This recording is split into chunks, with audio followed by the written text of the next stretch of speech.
What is the worst thing that you have ever done? I'm not talking about the most acceptable thing that you could put in the comments of this video without any real repercussions. Not even an embarrassing incident. You know what I'm talking about. Whether it be something habitual or a single isolated incident, you know what the worst thing you have ever done is. You know exactly what you did. Now, hopefully what you did was not worse than Hester Prynne's great shame in the novel The Scarlet Letter by Nathaniel Hawthorne. The novel opens in late 1600s New England with a woman walking onto a platform with a child in her arms. The reason for her public punishment is made painfully clear to the residents of her bustling Puritan town. Everyone knows that her husband has been in England for well over 9 months now. Her entire spirit is destroyed under the crushing weight of everything, everyone, everywhere, looking at her all at once.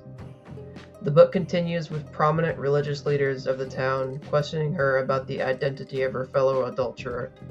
However, she refuses to answer after recognizing her husband in the crowd watching her, and she refuses the requests.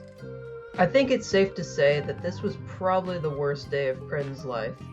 Not only did her wrongdoings resurface, but they had to resurface in front of her entire community all at once.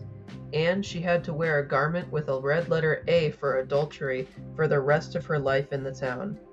The rest of the book continues with 7 years of her life after the incident.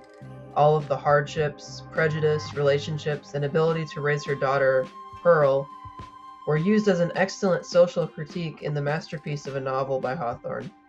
The biggest aspect of the book that I want to focus on, however, is guilt. And oh boy, this book does not shy away from describing guilt.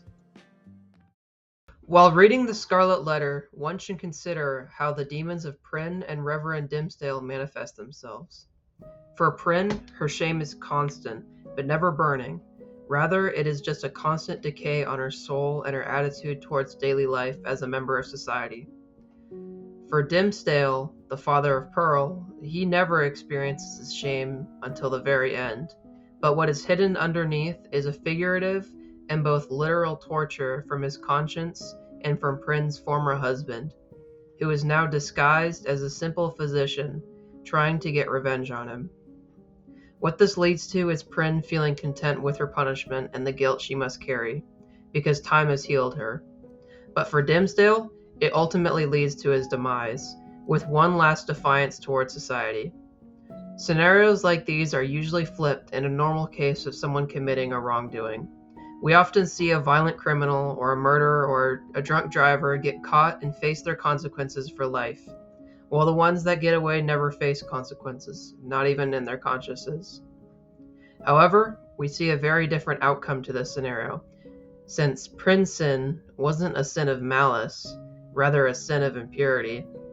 But what does it even mean to be pure? Pure, not mixed or adulterated with any other substance or material.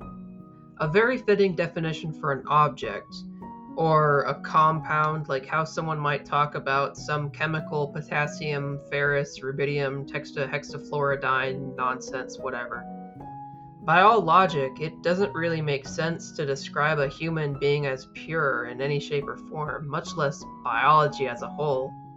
But still, we have found a way throughout our years as a spiritual species to describe a set of guidelines for purity. Purity of speech, purity of thought, and purity of love. Still, nowadays, people still fight over what it means to have purity of love. Regarding sexual relationships, that is. All over the internet, but especially short-form content sites, you can find comments with thousands upon thousands of likes everywhere propagating a line very similar to blank is ran through. Blank is ran through is a slang term used to degrade someone, usually female, for their sexual prowess amongst men, as in their body count. I personally have always found these types of sentiments rather odd and kind of sneering almost. Like whenever someone talks about how someone's, it's kind of gross to say even, sexual worth has gone down, on the surface it puts this image of a sneering schoolboy in my head that I just can't shake. But I do understand where these comments come from. I know that it is insecurity and toxic masculinity which pushes these types of comments out of someone. But the fact of the matter is that we really haven't shaken off centuries of what love means, who gets to do it, how someone does it, or what goes into it. That is precisely what I think the Scarlet Letter tries to comment on. It is often implied that Hester was much younger than her husband in England, and that they only married because it was kind of her only option being a young woman in England. Prynne still portrayed her husband, however, and broke whatever could have been there before the affair, but the book does not choose to fight against that. Rather, it tries to ask why must Prynne feel the weight of her impurities for years and years to come, and why, under the guidelines of their Christian society, everyone else mustn't wear their own scarlet letter. Everyone commits sins of impurity regularly. According to their own religious books, some people are just born into sins of impurity.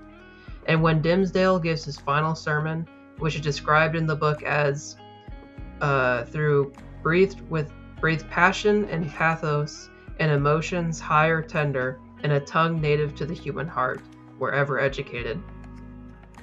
Which we know is because of all the sin that he carried in his heart for years, keeping the affair a secret.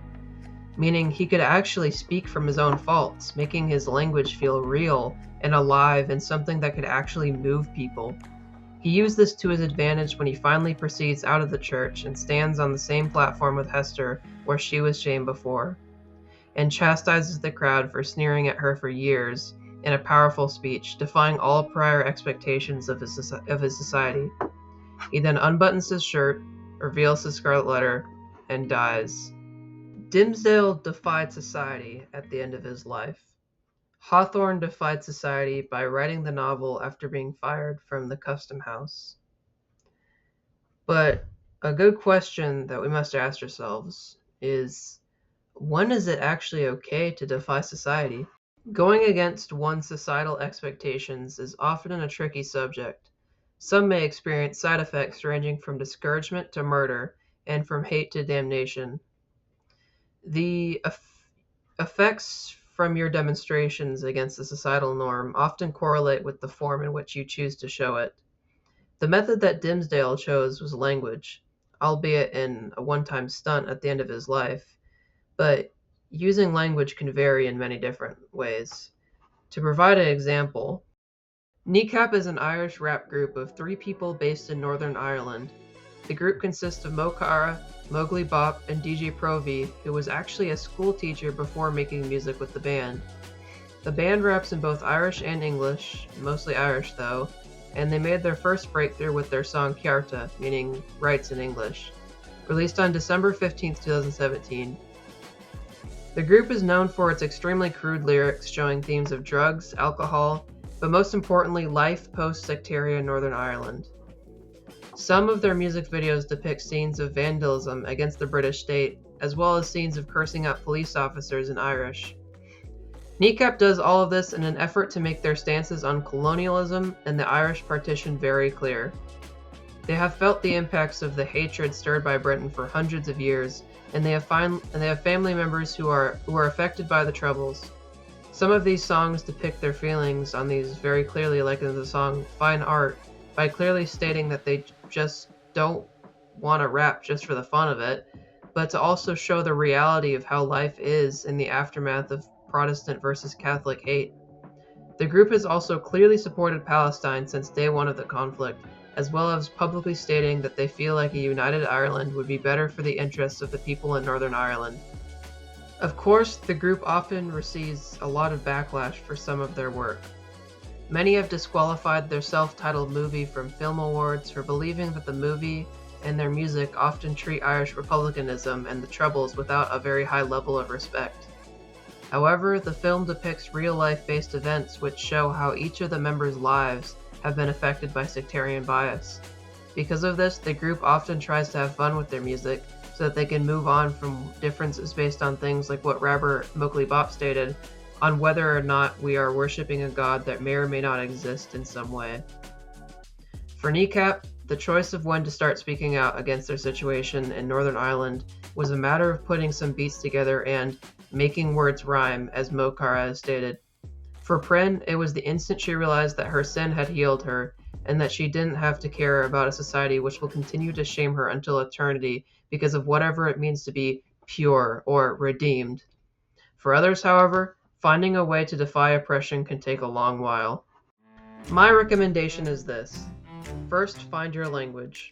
The cool thing about Irish is that its writing system is extremely hard to learn, and the sounds of the language often sound very similar to English, meaning it is a great language to deceive those who uphold oppression. But most of the world's population does not live in Ireland, so you must find your own lingo. It has been done before with Conglish, and in fact you develop your own lingo with your friends every single day without knowing. If you can figure out how to harness those words to make something of your condition, whether it be art, music, poetry, literature, or something else, then you have reached the moment that Prin did. You have finally done something that will challenge prejudice and hypocrisy. So now I will ask, what is the worst thing that you have ever done, and what will you do to repair it? No one should be barred by their insecurities and not given a chance to change their condition. Never let an impure society break your beautiful attributes down into impurities.